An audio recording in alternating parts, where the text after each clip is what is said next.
19 na Chinese nationals at 6 na Pinoy arestado sa paglabag sa health and safety protocols. Ang ilan sa kanila nagsumiti pa ng pekeng RT-PCR test results. Narito ang report.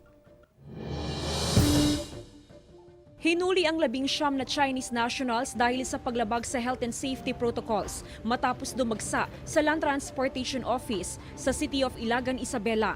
Galing daw sa Manila mga Chinese national at nagpunta roon upang kumuha ng driver's license. Gumamit pa raw ng pekeng RT-PCR test results ang ilan. Hinuli rin ng otoridad ang 6 na Pinoy na kasama ng mga Chinese national. Bine-verify na ang dokumento ng mga hinuling banyaga. 3 agad na nakita ng questionabling papeles.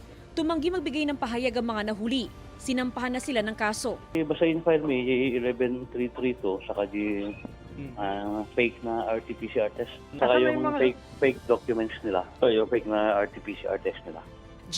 Gabriel-Galban, Balitang Amianan.